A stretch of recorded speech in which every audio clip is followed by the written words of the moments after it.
ಎಲ್ರಿಗೂ ನಮಸ್ಕಾರ. ನಾವಿವತ್ತು ಹೋಗ್ತಿದೀವಿ ಕನ್ನಡ ನಾಡಿನ ಮಹೋನ್ನತ ರಾಜಮನೆತನ ಕದಂಬರ ರಾಜಧಾನಿ ಬನವಾಸಿಗೆ.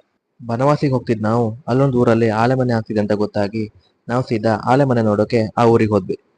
ಆಲೆಮನೆ ಅಂದ್ರೆ ನಿಮಗೆ ಎಲ್ರಿಗೂ ಗೊತ್ತಿರೋ ಹಾಗೆ ಕಬ್ಬನ್ನ ಬೆಲ್ಲ ಆಗಿ ಕನ್ವರ್ಟ್ ಮಾಡೋ ಒಂದು ಜಾಗ ಅಷ್ಟೆ. ಆಮೇಲೆ ಆಲೆಮನೆ ಹೋಗಿ ಅಲ್ಲಿ ಬೆಲ್ಲ ಕಾಸೋದನ್ನೆಲ್ಲ ನೋಡ್ಕೊಂಡು ಹಾಗೆ ಪ್ಯೂರ್ ಆಗಿರೋ ಒಂದಷ್ಟು ಕಬ್ಬಿನ ಹಾಲನ್ನು ಕುಡ್ಕೊಂಡು ಆಲೆಮನೆ ಅಂದ್ರೆ ಏನು ಅಂತಾನೆ ಗೊತ್ತಿಲ್ಲದೆ ಇರೋ ನನ್ನ ಫ್ರೆಂಡ್ ಒಬ್ಬಂಗೆ ನಾನ್ ಚಿಕ್ಕ ವಯಸ್ಸಲ್ಲಿ ನೋಡಿದ್ದ ಎಮ್ಮೆ ಕಟ್ತಿದ್ದ ಆಲೆಮನೆನ ಎಕ್ಸ್ಪ್ಲೇನ್ ಮಾಡಿ ಅವನಿಗೆ ಆಲೆಮನೆ ಅಂದ್ರೆ ಏನು ಅಂತ ಗೊತ್ತು ಮಾಡಿಸ್ದೆ ಅನ್ನೋ ಒಂದು ಹೆಮ್ಮೆ ನನಗಿದೆ.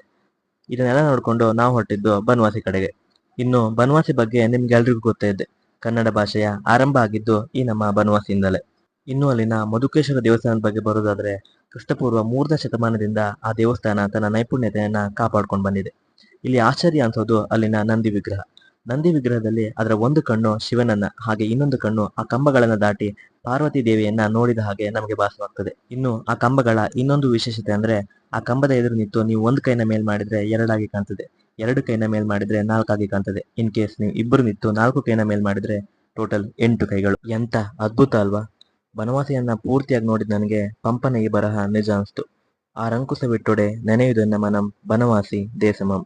ಈ ವಿಡಿಯೋ ಇಷ್ಟ ಆಗಿದ್ರೆ ಲೈಕ್ ಮಾಡಿ, ಶೇರ್ ಮಾಡಿ, ಹಾಗೆ ಕಮೆಂಟ್ ಮಾಡಿ, ಹಾಗೆ ನನ್ನ ಪೇಜನ್ನ ಫಾಲೋ ಮಾಡ್ಕೊಳ್ಳಿ.